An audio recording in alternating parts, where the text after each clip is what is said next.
ஐயா என்னங்க இது உடம்பெல்லாம் காயம்? ஒரு பெண்ணை காப்பாத்துறதுக்காக காட்டுல ஒரு சிறுத்தையை கொல்ல வேண்டியது ஆயிடுச்சு. ஃபாரஸ்ட் டிபார்ட்மெண்ட்டுக்கு இன்ஃபார்ம் பண்ணுங்க. சரிங்க, இப்பவே பண்ணிடுறேன். ஐயோ சேகர், ஏய் வெந்நீர் டவுன் கொண்டு வா. என்னப்பா இது? உடம்பெல்லாம் ரத்த காயமா இருக்கு. என்ன தம்பி, என்ன நடந்துச்சு? ஒண்ணு இல்ல, ஒரு பொண்ணை காப்பாத்த காட்டுல சிறுத்தையோட சண்டை போட்டேன். சிறுத்தையா? அதான் மனுஷங்களை வேட்டையாடுற சிறுத்தை.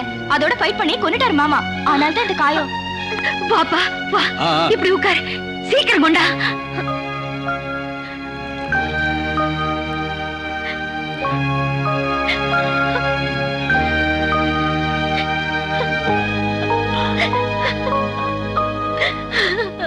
அப்பா எப்படி கடிச்சு கொதறி இருக்கு. சிறுத்தையோட ஃபைட்னா சும்மாவா? பின்ன என் தம்பியை பத்தி என்ன நினைச்சீங்க? உங்கள மாதிரி பூனையை பார்த்தாலே பயந்து ஓடுறான்னு பாத்தீங்களா? அப்படி நான் ஒரு கோழையா இருந்தா இவ்வளவு பெரிய எஸ்டேட் எப்படி கட்டி காக்க முடியும்? நான் தான் உனக்கு தொக்கா போச்சு. நீங்க மேனேஜ்மெண்ட் பாக்குற அழகு ரொம்ப நல்லா இருக்கு மாமா. எங்க டாடியை கிண்டல் பண்றது இருக்கட்டும், முதல்ல ரத்தத்தை தொடச்சிக்கிட்டு மருந்து போட்டுங்க.